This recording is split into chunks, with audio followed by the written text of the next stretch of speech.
My parents had a flower shop. I'm helping them sell flowers, and this guy rocks up. What are you doing? You at school? Blah, blah, blah. Hey, I've got this business opportunity. I got a lot out of it, believe it or not. I did not retire from that. I did not make a lot of money from that venture, but it got me to one big habit. And I'll tell you what that habit is.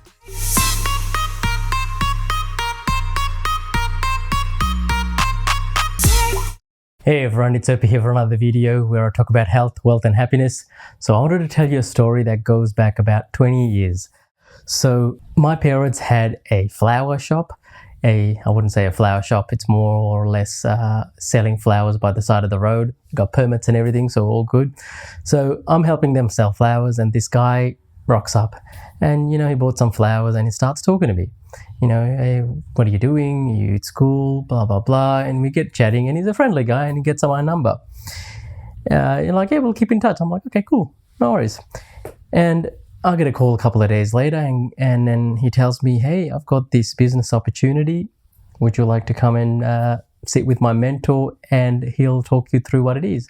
And at this point, I was open. I was open like a parachute to anything that would come my way, because I was at a point in my life where I was always looking for something that could set me up for life.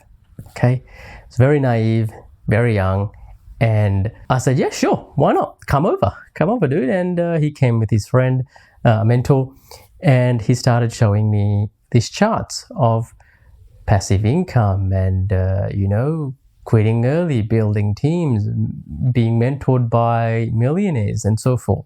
Obviously, if you haven't caught up with what I'm saying, it was a networking company, a network direct marketing company. But here's the thing. You might be thinking, oh my God, where is this heading? Yes, it head down the path that you thought it would head down, which is I ended up joining, I ended up getting involved, and I ended up getting a whole bunch of my friends involved as well. So if I talked to you about this ages ago, in a way I apologize, in a way I don't. The reason being, I got a lot out of it, believe it or not. I did not retire from that. I did not make a lot of money from that venture, but it got me to one big habit. And I'll tell you what that habit is. The habit is the path of self-development, which is, reading books, going to seminars and learning more. And thankfully, I've been actually able to put those skills to practice and, make a whole bunch of money with it, which is good. But I got into the habit of, reading at least a book a week. And it got to the point where for a period of 10 to 15 years, I used to read on the train, and not only physically reading, but actually on audiobooks as well. So trusty devices like this came in really handy, because what I would do is every time I would be vacuuming the house, gardening, driving, as I said, on the train, anything that was just, downtime, so to speak, I would actually make use of that time and learn something. Right? Learn about business, investing, economics,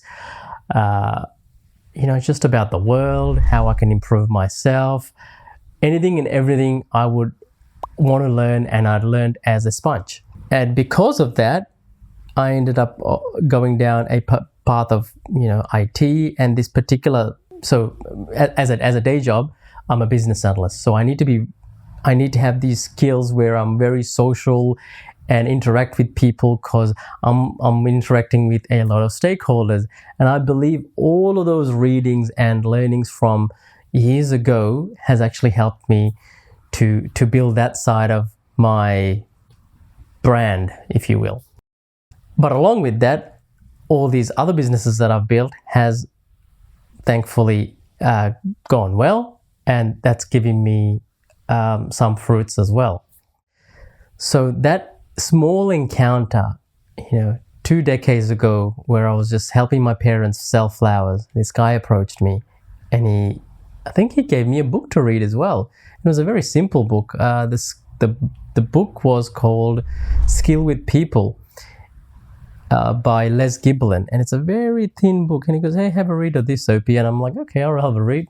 It was you can read it in half an hour because it was that small, not because I'm super fast at reading. And it was the most basic book ever, but that power of that book has been enormous because the amount of skills that I've been able to develop over the years. And I didn't know I had these, soft skills until other people had commented. And if they asked, I get asked more often than I would think is normal to, people go, "Hey, can I take you out for a coffee? I want to know how you deal with these people." And obviously, what you do intuitively, you don't realize that you're doing it, but other people pick up on these cues and go, "Hey, he's really good at that. I want to know how he does it." And I'm obviously not a genius. I've learned it through books and by interacting with people. The point of this is I went down a path where I probably stayed in that particular networking business for way longer than I should have before I thought, "Hey, it's not for me, I'll move on." So I did move on. But the good habit that I ended up acquiring, I ended up keeping that even till today. So something has changed though. So, last 15, 20 years, it's been 50 to 100 books every year, if not more.